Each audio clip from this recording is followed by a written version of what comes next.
Let's get back into national politics now and catch up with Anne Webster, who's the Shadow Minister for Regional Development.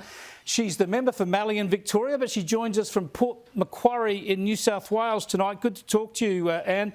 I've got to get your thoughts on the latest shenanigans with Anthony Albanese trying to admonish the media for repeating Hamas propaganda when that's pretty much all we've heard from him these past 22 months. Well, it's really quite extraordinary, Chris, isn't it? He's not a cheerleader for Hamas. Well, you know, if you look like it, if you sound like it, maybe you actually are. And I think that he's been very happy to present the views of Hamas and not question photos, not question the stories. And now, of course, it's in his favour to say, please don't believe what you read from Hamas. But Yusuf's actually in jail and, you know, his office is making up their own stories. I don't know what he thinks, but if he's not a cheerleader, he's certainly learning some dance moves to try and take away his responsibility as the Prime Minister of Australia to represent Australians. And the decision he has made with Penny Wong to validate Palestinian statehood will not make one iota of difference to the hostages, to the people in Gaza who are suffering without aid and without the amount of aid that they need, to Hamas being in power.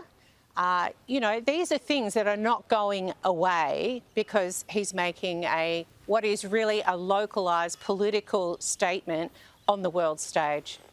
Yeah, let's bring it back to your portfolio area now, regional development in this country. Your electorate of Mallee is, of course, in regional Australia, and you've been connecting with regional Australia again in Port Macquarie, of course.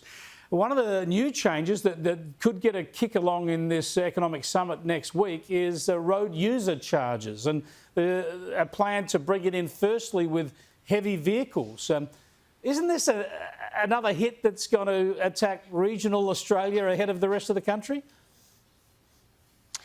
Well, you know, heavy vehicle users bring product to port, they bring product to markets, they allow us to eat.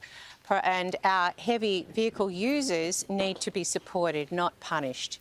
You know, I think that the idea of subsidies being taken away from EV drivers and taxes being applied to EV drivers would actually make far more difference to what it means to live across Australia more broadly.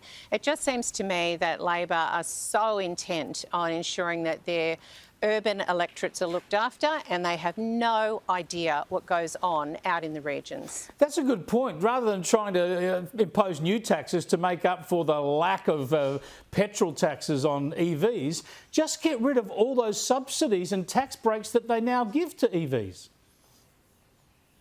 Well, wouldn't that be a good idea?